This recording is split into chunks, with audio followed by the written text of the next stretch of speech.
ప్రకటన గ్రంథం 17వ అధ్యాయం 17:14 14వ వచనం. వీరు గొర్రెపిల్లతో యుద్ధము చేతురు గాని. అందరు తీసారా? ప్రకటన 17:14. వీరు గొర్రెపిల్లతో యుద్ధము చేతురు గాని.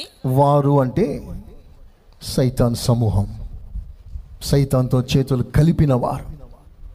వారందరూ కలిసి యేసయ్యకి వ్యతిరేకంగా తిరగబడి యుద్ధం చేస్తారు.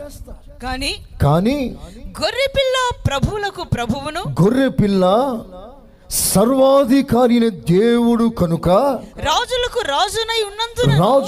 రాజుగా ఉన్నందునను తనతో కూడా ఉండిన వారు. ఆ మాట అందరూ చూడండి. తనతో కూడా ఉండిన వారు, పిలువబడిన వారై ఏర్పరచబడిన వారై నమ్మకమైన వారిగా ఉన్నందునను ఆయన ఆ రాజులను జయించి, యేసయ్య సైతానికి సంబంధించిన సేనలన్నిటినీ కూడా జయించాడు. Praise the Lord. తనతో కూడా ఉన్నవారు నమ్మకమైన వారుగా ఉన్నందున. ఓ మంచి మాట ఏంటో తెలుసా? అందరూ ఆ మాటను గమనించండి. ఒకనాడు దేవుని యొద్ద నమ్మకంగా ఉండే ఆదాము యొక్క మనసును పాడు చేశాడు శత్రువు. దేవుని సరళతలో నుండి, ఆ పవిత్రమైన బాటలో నుంచి సైతాను మనసును చెరిపి దేవునికి వ్యతిరేకంగా తిరుగుబడేటట్లు మనసును రేపాడు. దేవుని ఆలోచన అంతా భంగపరిచాడు. ఆదాము మనసు తనకు అనుకూలంగా తిప్పాడు. ఆదాము శోధనకు లోబడిపోయి పడిపోయాడు. ఆ రోజు దేవుడిచ్చిన ఆదాముకి ఇచ్చిన వరం, ఆదామా నేల పడ్డవాడు ఒకడున్నాడు. వాడెవడు అంటే నాకు వ్యతిరేకంగా తిరగబడ్డవాడు, నాకు లోబడని వాడు, నాకే వ్యతిరేకంగా ఆలోచన చేశాడు. ఒకసారి ఆ విషయంలో ఆలోచన చేస్తే, అందులోకి వెళ్తే ఎంత భయంకరమైన విషయం అండి. ఆ సభా పర్వతం మీద ఉంటూ పరిశుద్ధులందరితో కలిసి ప్రభునామని ఆరాధిస్తూ, దేవదూతల్లో ప్రధానుడు,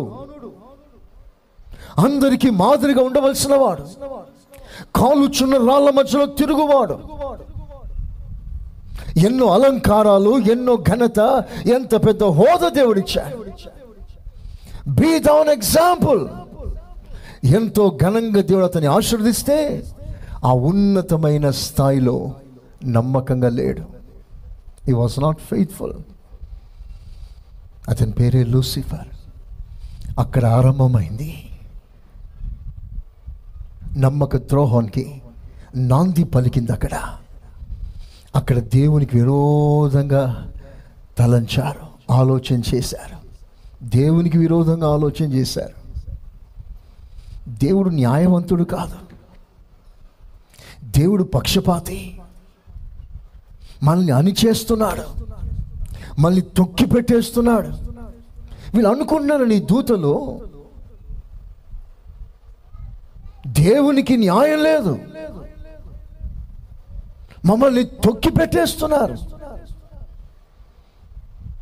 అదే ఆలోచన వాడిలో పడినందున, అదే ఆలోచనతో ఆదాము దగ్గరికి వస్తాడు. పడిపోయినాడు. వాడేమంటాడో తెలుసా? ఆదామా, నువ్వు బాగా పైకి రావడం దేవునికి ఇష్టం లేదు. ఈ పండు తింటే నువ్వు చావవు, దేవుళ్ళ మారిపోతావు. అలా మారడం ఆయనకి ఇష్టం లేక తినొద్దన్నాడు. దేవుని పవిత్రమైన మనసుకే వ్యతిరేకంగా మాట్లాడిన సమూహం ఈరోజు ప్రతిష్ఠితులకు వ్యతిరేకంగా మాట్లాడదా?